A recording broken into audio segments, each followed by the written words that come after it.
my few words, I would like to acknowledge some of the friends who have traveled all over the country.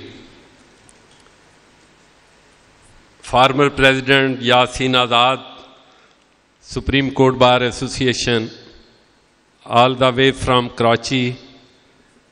Sayyid Kalbe Hassan, former President, Supreme Court Bar Association. Akhtar Hussain, former Vice Chairman, Pakistan Bar Council and a human rights activist, all friends of ASMA. Khalid Javed, former President, Sindh High Court Bar Association.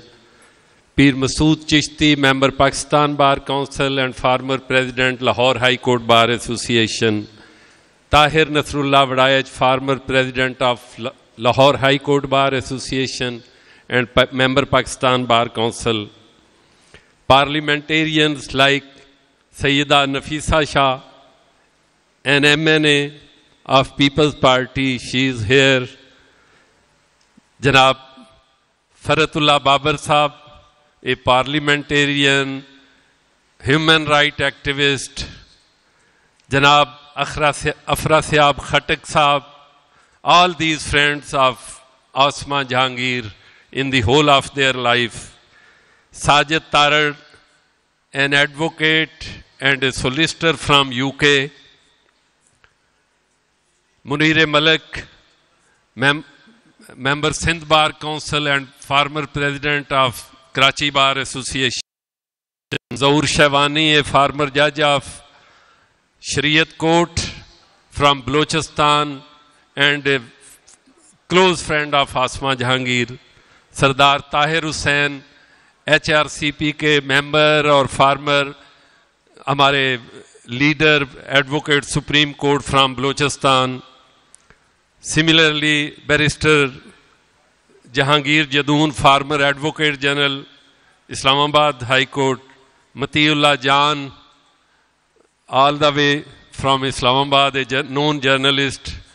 Isi tarah, Madam Salima Hashmi, I would like to acknowledge all you. You are all, along with so many other friends who have traveled a lot all over the country to participate and to acknowledge the achievements of Asma Jahangir. Thank you very much.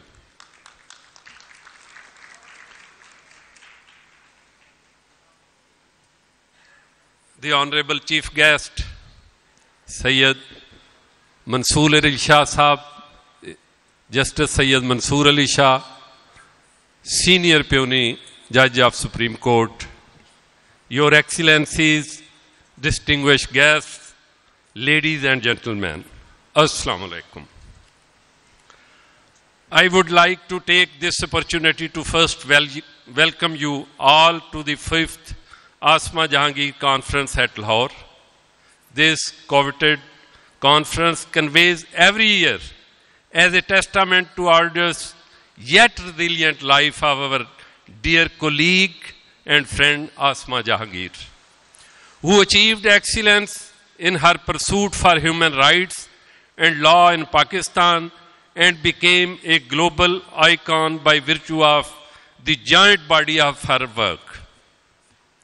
We gather to not only celebrate her life achievements, but also gather as an assembly to honor the strong voice of dissent. The strong voice of dissent that inevitably lies at the heart of any democratic state across the world.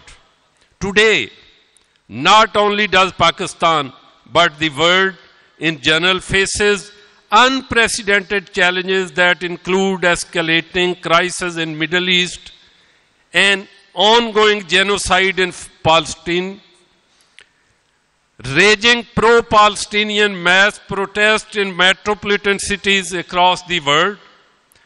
These political problems are supplemented with global environmental challenges of climate change and global warming, which makes the entire landscape even more challenging, uncertain and precarious. It was not only this week that hundreds of students, protesters, were arrested for staging pro-Palestinian demonstration at acclaimed universities like Yale, Harvard, NYU, etc. They have held themselves as the very champion of human rights in the past history. Let us take a moment and reflect upon the sadness and despondency that the world faces today. Perhaps it is in such testing time and on such occasion that one is reminded that history has always sided with the oppressed and not the oppressor. This august gathering, this stage, this cheering audience, and this very conference are all living proof and testament that brave and steadfast activists like Asma Jahangir, who stood against tyranny and oppression, against autocratic regimes and dictatorial rule, are celebrated and applauded even after they depart from this world as true flag bearers of fundamental rights and freedoms.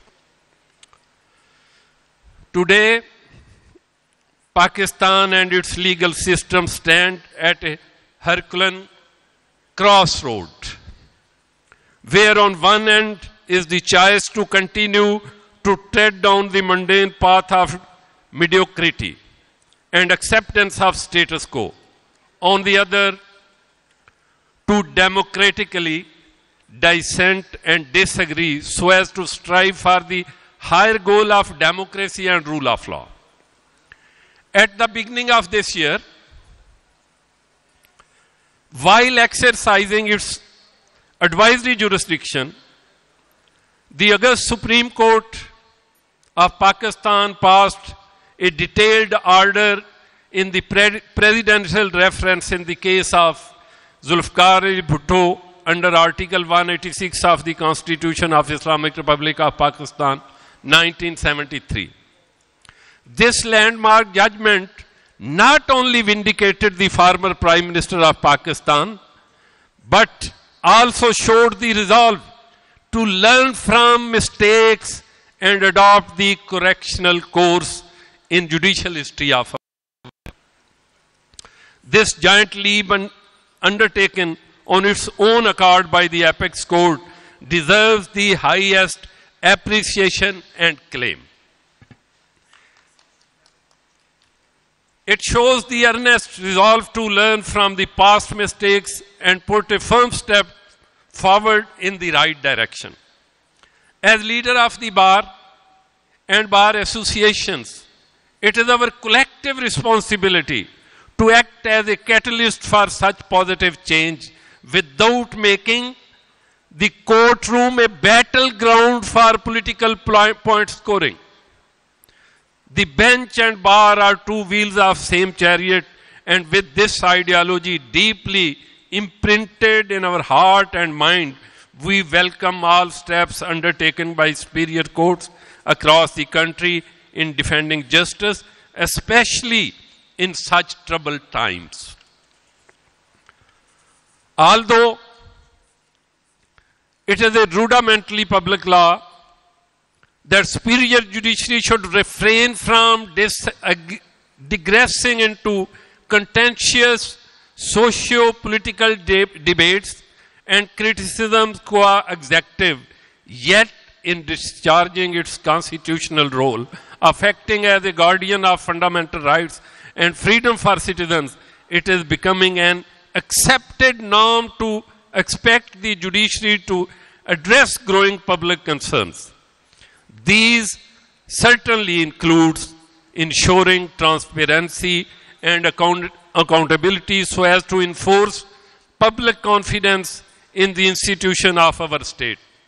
Although Pakistan's electoral history is severely tainted and much has to be achieved, yet such change should be organic, incremental, and steady as opposed to being drastic, uncertain, and volatile. It would be certainly apt to attention of this august gathering towards the arbitrary interpretation of Article 63(1)(b) of the Constitution rendered by the Supreme Court of Pakistan on the contentious issue of defection of provincial lawmakers. It was in this case we were yet again reminded of the archaic de facto doctrine, which has been infamously used to overtly stretch the interpretive powers of court to their breaking points.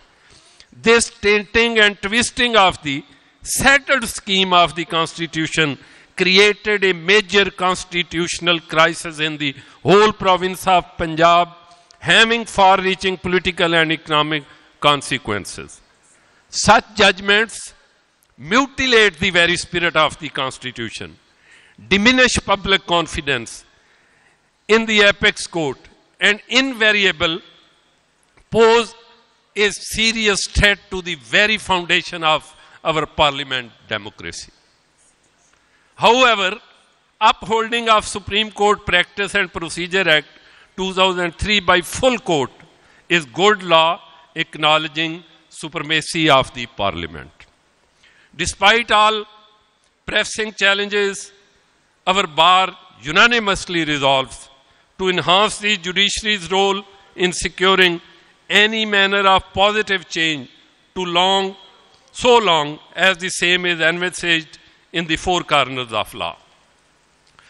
I would like to once again welcome you all to this auspicious occasion where various stakeholders of our legal system and distinguished guests from abroad are given a forum to openly debate and disagree, as this esteemed conference solely is the voice of dissent. Thank you very much.